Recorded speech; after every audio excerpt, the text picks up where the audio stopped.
A Amazônia sempre foi, principalmente lá fora, eu acho que um dos pedaços mais desejados do mundo, né? Eu já vi relatos de que nos Estados Unidos, por exemplo, nas escolas lá, a aula lá é que a Amazônia não é do Brasil, a Amazônia é um patrimônio mundial, né? A gente não teria soberania sobre esse espaço.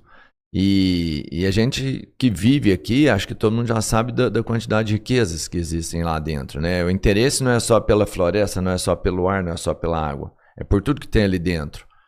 Recentemente, começou uma discussão aí para explorar um petróleo que possivelmente é vasto, né? vasto e de fácil retirada, teoricamente. E tem um monte de gente que não quer, mas se a gente não fizer isso, alguém vai fazer. Você acredita que é importante agir nesse sentido ou não, que é mais importante preservar, ou dá para fazer isso de alguma forma sadia? Na verdade, já está acontecendo a exploração. A Guiana, que é nossa vizinha, já acumula reservas da ordem de 11 bilhões de barris. Para se ter uma dimensão do que isso representa, todas as reservas do Brasil, incluindo o pré-sal, são 14 bilhões de barris.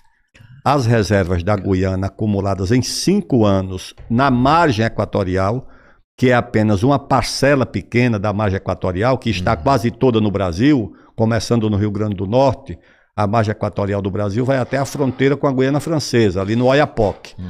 A margem equatorial da Guiana, antiga Guiana inglesa, é pequena, mas eles já têm 11 bilhões de barris e exploram por dia 620 mil barris. E no terceiro trimestre vão alcançar 940 mil barris. Alguém pergunta, e o que o Brasil está perdendo com isso? Vamos calcular aqui, rapidamente. 620 mil barris que a Guiana está explorando, e daqui a pouco vai chegar a 940 mil barris, isso já é líquido e certo que o Brasil está perdendo, porque se a nossa margem equatorial é maior, nós poderíamos estar, no mínimo, retirando esses 620 mil barris. 620 mil barris, o barril, vamos calcular, $70, está um pouco mais, 71, 72, mas vamos calcular $70. 620 mil barris a $70 daria 44 milhões de dólares por dia. 44 milhões de dólares por dia por 365 dias do ano dariam 16 bilhões de dólares. Acho que 16 bilhões de dólares. Quando chegar aos 940 mil barris, isso vai para uma cifra de 20 bilhões de dólares. Então o Brasil estaria perdendo por não aproveitar o petróleo da margem equatorial, 20 bilhões de dólares por ano, o que daria 100 bilhões de reais. E por que o Brasil não aproveita? Porque o IBAMA, que é uma autarquia controlada por organizações não governamentais financiadas do exterior, tem no Brasil mais poder do que o presidente da República, que quer a exploração desse petróleo, ou pelo menos diz que quer, do que o ministro das Minas e Energia, que diz que quer, e a presidente da Petrobras, que diz que quer, mas o presidente do IBAMA é quem manda, é quem decide que não vai ter a exploração do petróleo. Ou seja, agora não é só o recurso da exploração do petróleo, você tem a outra questão, que é o seguinte: quantos empregos essa exploração estaria gerando, de técnicos, de engenheiros? O que movimentaria na economia no setor de serviços, de máquinas, de equipamentos? Quantas vezes a Petrobras já teve que alugar esses navios sondas e desalugar porque o IBAMA proíbe? Não é a prospecção, é um poço experimental para estudar a viabilidade econômica, que é como o procedimento acontece. Eu falei aqui na Fiesp, em São Paulo, eu digo, vocês deviam prestar atenção nisso. Porque não é o Amapá que vai consumir o petróleo da margem equatorial, a economia do Amapá não vai absorver esse petróleo, isso é a economia de São Paulo. Máquinas, equipamentos e serviços são produzidos principalmente em São Paulo. É que uma parte da nossa burguesia, ela é alienada, ela não conhece o Brasil. Com honrosas exceções, ela não conhece. Eu estive a semana passada em Rondônia, lá no município de Cerejeiras. Depois fui ali em Vilhena, depois fui em Pimenteiras e até Cacoal. Aí um amigo lá diz, olha, eu estou aqui construindo uma destilaria de álcool de milho. Destilaria de álcool de milho. Veja só. A destilaria de álcool de milho lá em Cerejeiras, em Rondônia. O milho, naturalmente, é o milho de Rondônia. Agora as caldeiras vêm de onde? De Sertãozinho, em São Paulo. Toda a estrutura metálica vem de São Paulo.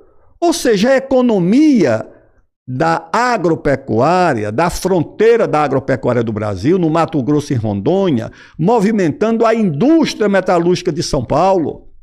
E você não vê um movimento em defesa desses agricultores, em defesa da Amazônia, em defesa desse petróleo da margem equatorial. Pelo contrário, eu vi empresários de São Paulo dizendo que tem que abandonar esse petróleo, que a Amazônia não pode ser explorada para nada. Isso é uma coisa absurda, isso é uma alienação completa. É o desconhecimento do que é o Brasil. Mas o que o IBAMA alega nessa hora, Aldo? O que ele fala? Presidente do IBAMA. Vai mudando o argumento. Primeiro começou com uma fraude. Qual era a fraude? A ideia de que ali no litoral da chamada Foz do Amazonas existiriam recifes de corais. Corais, que são formas vivas que existem dentro do mar. Todo um ecossistema ali. Mas com o tempo, esses corais se transformam em rochas mortas. E é o que aconteceu com aqueles corais da Amazônia. Um geólogo, uma vez lá visitando um museu, o Emílio Guilde, eu dizendo, é uma pena, né, que não possa ter o petróleo, porque os corais... Não tem corais, não. Tem uma pesquisa da Universidade Federal do Pará que demonstrou que não tem esses corais. Aquilo já são rochas mortas. Mas o Ministério Público, com o Greenpeace, emplacaram essa narrativa dos corais. Agora querem que seja um hospital de fauna e de flora. Um hospital que já gastou 150 milhões em um e 50 milhões em outro, para atender eventuais sinistros ou acidentes na exploração desse petróleo. Você vai construir um hospital para peixe, para fauna, num lugar onde não tem nem hospital para as pessoas, que tem a maior taxa de mortalidade infantil do Brasil, que tem a maior incidência de doenças infecciosas do Brasil, é na Amazônia. Como é que você pode aceitar uma coisa dessa? Se a gente explorar isso, o recurso financeiro que a gente vai conquistar não é o suficiente para fazer todos esses concertos? De sobra.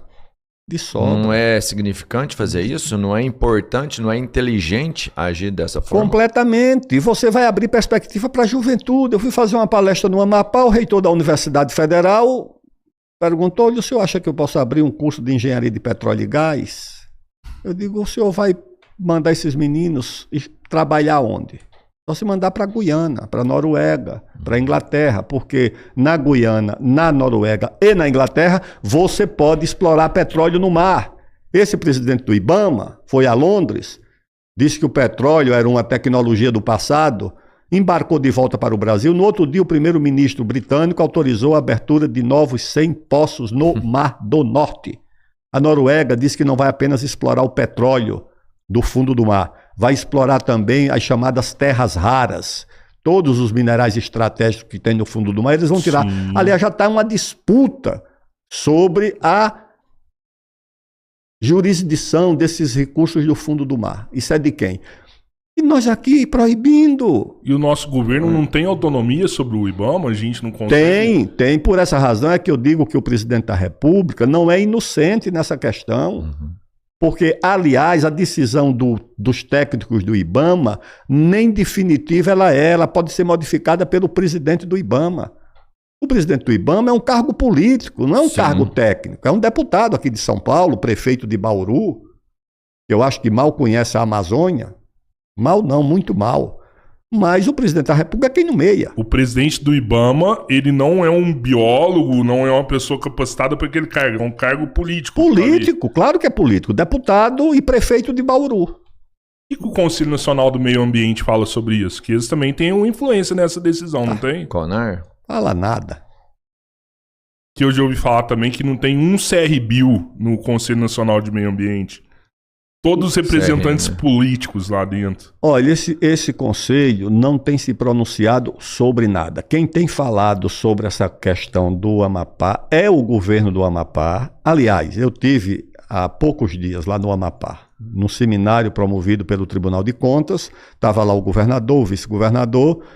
Eu digo, olha, eu não tenho cargo político. Eu não sou ministro, eu não sou secretário, eu não sou vereador, não sou deputado, não sou senador. Já vim aqui 2 vezes para discutir esse assunto. E o presidente do IBAMA, que proíbe o petróleo no Amapá, nunca foi lá, nunca apareceu. Ele vai a Londres, mas não foi ao Amapá. Aliás, o ministro das Minas e Energia reclamou publicamente que não consegue uma audiência com o presidente do IBAMA. Não, pessoal, não tem sentido. Agora, o seguinte, qual é o poder desse pessoal? A ministra do Meio Ambiente, sabe quantos senadores ela tem no partido dela? Nenhum. Deputados tem 1. Ou seja, o poder dessa gente não está no Brasil, não está na política nacional, está nas embaixadas dos Estados Unidos, da União Europeia. Pode olhar a agenda dessa ministra dos povos indígenas, da ministra do Meio Ambiente, é com essa gente, é com os estrangeiros, é com o embaixador americano da União Europeia, é com o príncipe Charles, não. É o príncipe Charles. O senhor acha que corre o risco de ter um leilão dessa faixa equatorial e ele ser explorado por outro país, igual aconteceu com o pré-sal, que eles leiloaram os blocos lá do pré-sal que poderiam ser explorados? O leilão já aconteceu, a Petrobras ganhou. Esse poço já é resultado de uma concessão para a Petrobras. É nosso que está ali. É nosso. E mesmo que a Petrobras explore isso em associação com outras empresas multinacionais, os recursos ficarão para o Brasil. Claro que tem uma parte do lucro que vai para a empresa que explora, mas fundamentalmente o recurso ficará com o Brasil. Como tem ficado com a Guiana. A Guiana é a dona. Aliás, a Guiana já é tratada pela imprensa internacional como a Dubai da América Latina, pelo nível de crescimento de investimento. Eu vi uma coluna do jornalista aí, do Cláudio Humberto, dizendo que os novos ricos da Guiana, com o dinheiro do petróleo, estão fazendo suas compras em Manaus. E o Brasil proibindo. Vai virar o que a Venezuela era antes, a Guiana. Exatamente, o Brasil proibindo. Então,